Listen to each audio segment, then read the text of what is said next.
All right, NACAC 2022 brought to you in Houston right now, but stay tuned because next year we are going to go to Baltimore, and here to tell us exactly what we have to look forward to, we have Anne-Marie Strauss from Baltimore.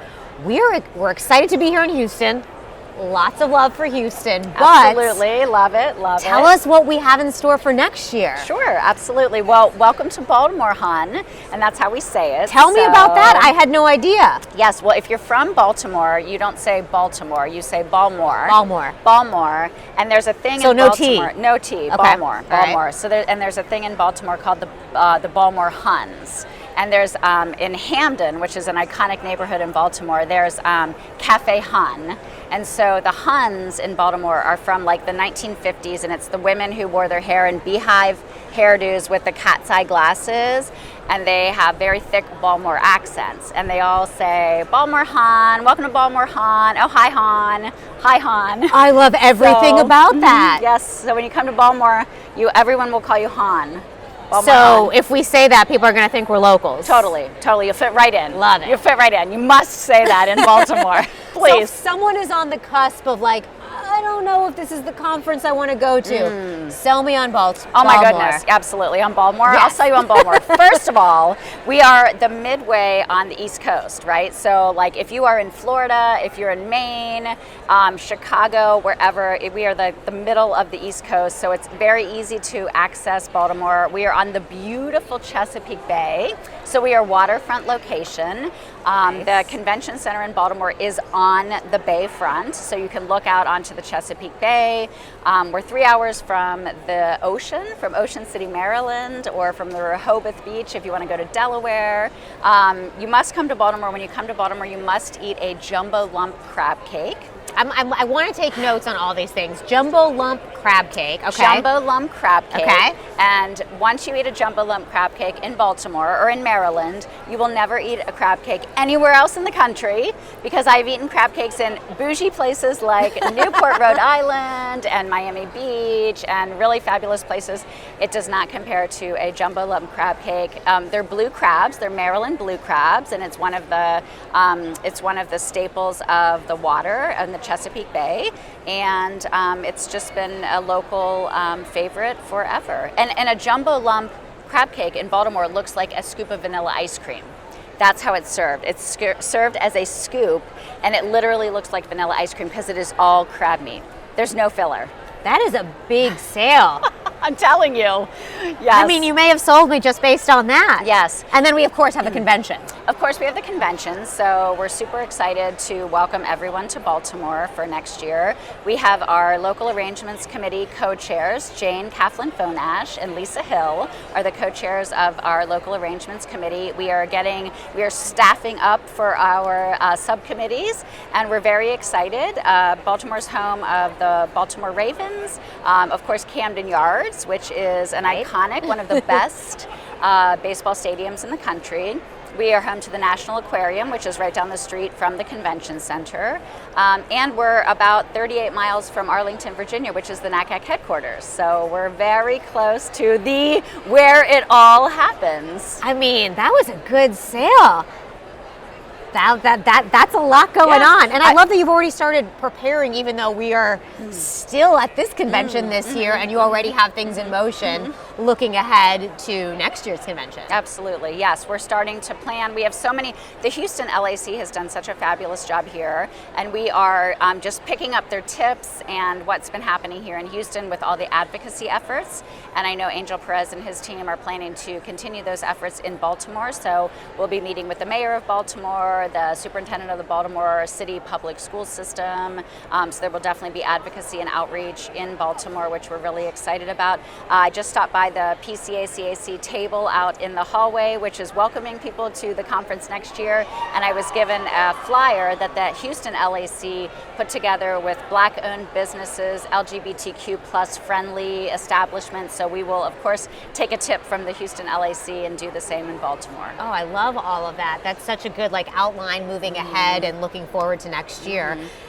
I know we're talking about all the great things to look forward to, but I also want to talk to you because I know you have been a member of NACAC for a couple of years and you've been able to take advantage of the membership and conferences like this. What have you been able to gain in this community over that time? I would say, I mean, first, so I started my career, I'm currently a director of college counseling at an independent girls school in Baltimore called the Mawr School, a little plug for Bryn. Yeah.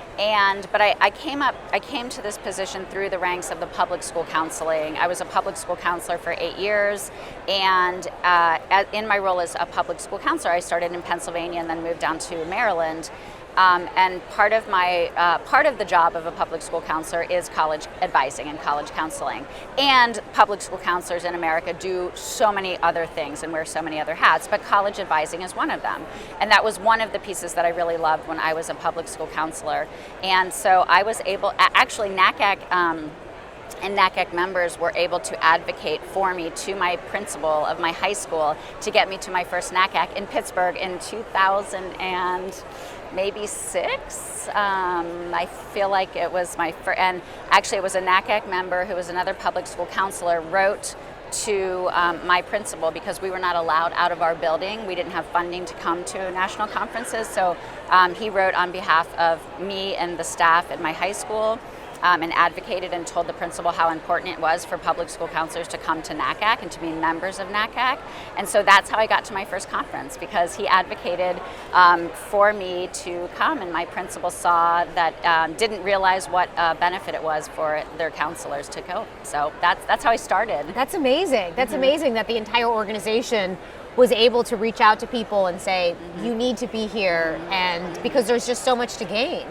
What do you think, we don't have to say at that first conference, but what are some of the big things that you're able to take away from the networking, from the collaborations here? Well, certainly when I first started going to NACACs, I had no idea like what I was doing, right? So I was a newbie and a first timer, and so I had to go to the first timers session and learn about what is it to conference and what does it mean to come to a conference. And then over the years, I've really enjoyed sort of engaging in different ways at the conference, but first and foremost, the educational sessions that are put on by leaders in our field, hearing from other professionals on the admissions offices, in public school counseling offices, our community-based partner organizations, independent school college counselors, and just learning sort of what's on the forefront and what are the trends and the future issues that are happening, and getting that education is a huge benefit. The networking opportunities have been just, opened up so much to me. I met my professional mentor through NACAC and through the Potomac and Chesapeake organization. His name is Jim Jump. Jim, if you're out there listening, he sort of tapped me at an early on at a Potomac and Chesapeake event, and has really just been a constant in my life and in my professional life, and really helped me figure out how to navigate this world.